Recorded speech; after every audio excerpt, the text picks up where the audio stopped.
가끔 부천시에서 전해오는 편지를 받을 때가 있습니다. 편지의 내용은 귀하가 사는 동네에 성범죄자가 살게 되었으니 조심하라는 거죠. 두세 번 정도 편지를 받았는데 다행히도 아직까지는 별다른 문제가 생기진 않았습니다. 그런데 만약 당신이 살고 있는 동네에 미친 사람이 밤마다 소리를 지르며 난동을 피운다면 어떨까요? 힘이 너무 세서 잡히지도 않는 데다 자해를 하여 피를 흘리고 다닌다면 아마도 그 동네에는 늘 두려움과 불안에 시달릴 겁니다. 동네 사람들이 수없이 민원을 넣고 참다 못해 사람들이 이사를 가버릴 수도 있죠. 오늘날 같으면 무엇보다 집값이 떨어진다고 난리를 피울 겁니다. 갈릴리 호수는 너무 넓어서 보통 바다라고 불렸는데요. 예수님은 갈릴리 호수 건너편에 이방인의 땅에서 한 미친 사람을 만납니다. 그 사람 안에 있던 귀신의 이름은 헬라어로 레기온이라 하는데, 레기온은 약 6,000명 규모의 로마 군대를 지칭하는 말이죠. 잠시 후 읽어드릴 메시지 성경은 내 이름은 패거리입니다 라고 번역했는데, 패거리라니 너무 조악한 번역이라 읽다가 정말 빵 터졌습니다. 어쨌든 귀신이 먼저 예수님을 알아보고 나를 괴롭게 하지 말라고 소리 지르죠. 귀신이 참 개념이 없습니다. 사실은 귀신이 그 사람을 괴롭히고 있고 그 마을 사람들을 괴롭히고 있는 거니까요. 예수님은 갈릴리 호수의 폭풍을 건너 이방 땅에서 한 미친 사람을 만나 뭘 하시려는 걸까요?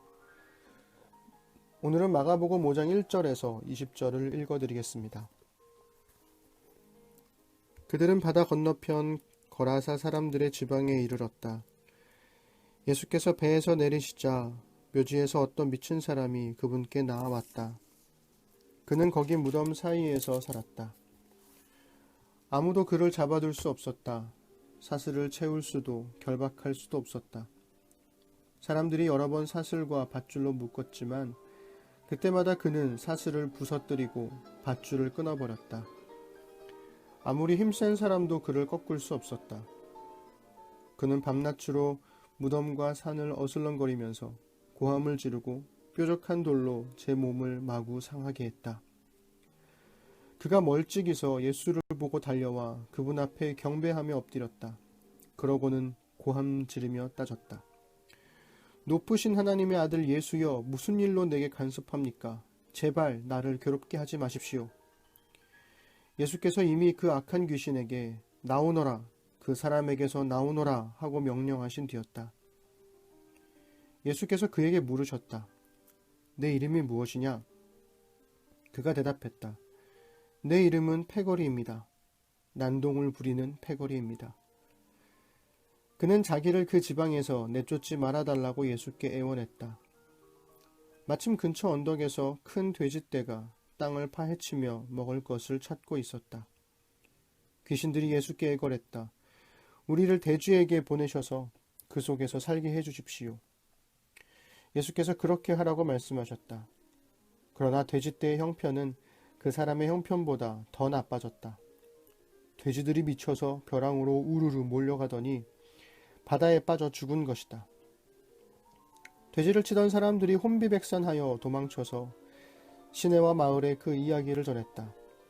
다들 어찌된 일인지 보고 싶어 했다. 사람들이 예수께 다가와서 보니 미친 사람이 단정한 옷차림과 멀쩡한 정신으로 앉아 있었다. 그는 더 이상 걸어다니는 정신병원이 아니었다. 그 일을 처음부터 목격한 사람들이 귀신 들린 사람과 돼지떼에게 벌어진 일을 그들에게 말해주었다. 그들은 처음에는 두려워하다가 나중에는 언짢아 했다. 돼지들이 익사한 것 때문에 기분이 상했던 것이다. 그들은 예수께 그곳을 떠나 다시는 오지 말라고 당부했다. 예수께서 배에 오르실 때에 귀신한테서 놓인 그 사람이 자기도 함께 가게 해달라고 간청했으나 그분은 허락하지 않으셨다.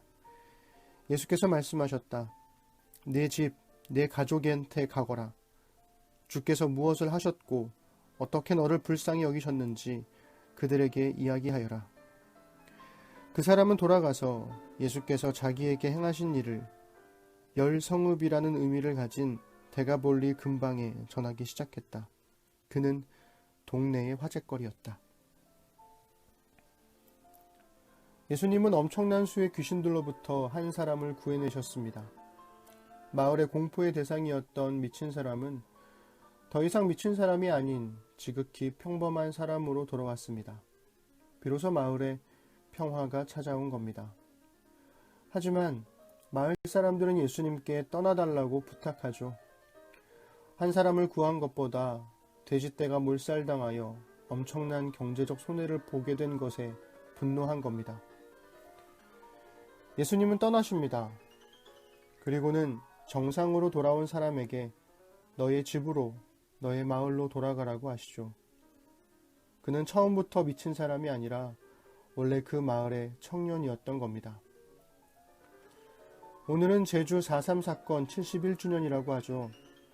잘 알려지지 않았고 알려하지도 않았던 우리나라의 가슴 아픈 현대사입니다. 최근 저는 해방 전후와 그 이후의 현대사를 이해하기 위해 이런저런 책들을 읽고 있는데요.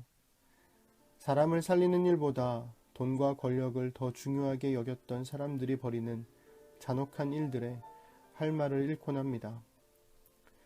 돈과 권력 때문에 사람을 하찮게 여기는 현실. 예수님 시대로부터 지금까지 엄청난 문명의 발전을 이루었지만 어쩌면 인간의 욕망이 만들어내는 죄의 역사는 조금도 나아지지 않았는지도 모릅니다. 억울한 죽음이 억울한 역사로 남겨지지 않기를, 힘들더라도 역사의 진실을 대면하는 용기가 있는 우리네 삶이 되었으면 좋겠습니다.